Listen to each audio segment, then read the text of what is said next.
always love listening to fairy tales. One of my favorite ones is Rapunzel. How about you? I really liked Hansel and Gretel.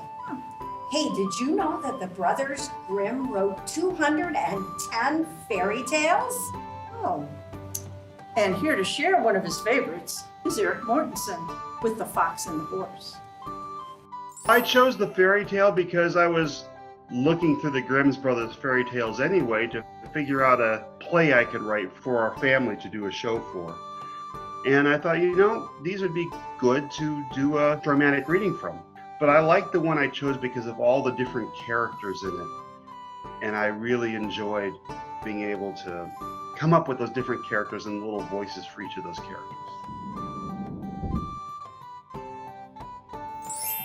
A dramatic reading of the Brothers Grimm fairy tale, The Fox and the Horse.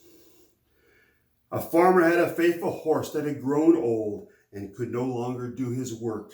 So the master did not want to feed it anymore and said, "You're of no use to me now, but I won't abandon you entirely. Show me that you are still strong enough to bring me a lion, then I'll keep you. But for now, get out of my stable."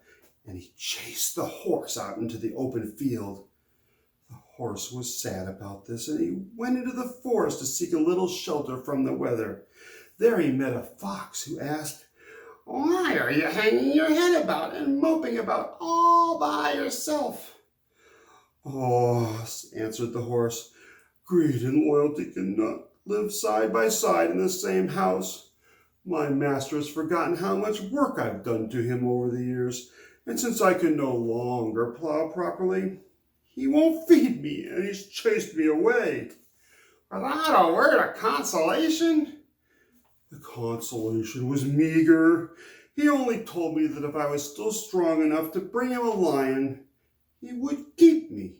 But he knows full well I can't do that. "Well, I'm gonna help you," said the fox. "Just lie down, stretch yourself out, and don't move. Pretend you are dead." The horse did what the fox commanded, while the fox went to the lion, whose den was not far away, and said, "There's a dead horse lying out there. If you want a great meal, come along with me." The lion went with him, and when they were at the horse's side, the fox said, "It's not so comfortable for you here. You know what I'll do? I'll tie the horse to you by his tail, so you can drag him and eat him in peace and quiet." The lion liked this idea, assumed a position for the fox to attach the horse to him, and kept still. However, the fox bound the lion's legs together with the horse's tail, and he tied and twisted it so tightly and firmly that the lion would not be able to tear himself loose, even with all of his might. When the fox finally finished his work, he tapped the horse on his shoulder and said, "Pull, horse, pull!" All at once the horse jumped up and he dragged the lion with him. The lion began to roar so loudly that all the birds in the forest flew away out of fright. But the horse let him roar and pulled and dragged him over the fields to his master's door. When his master saw that, he reconsidered everything in a better light and said, "You shall stay here with me and shall be treated well." And he gave him all that he wanted to eat until the day of the horse's death.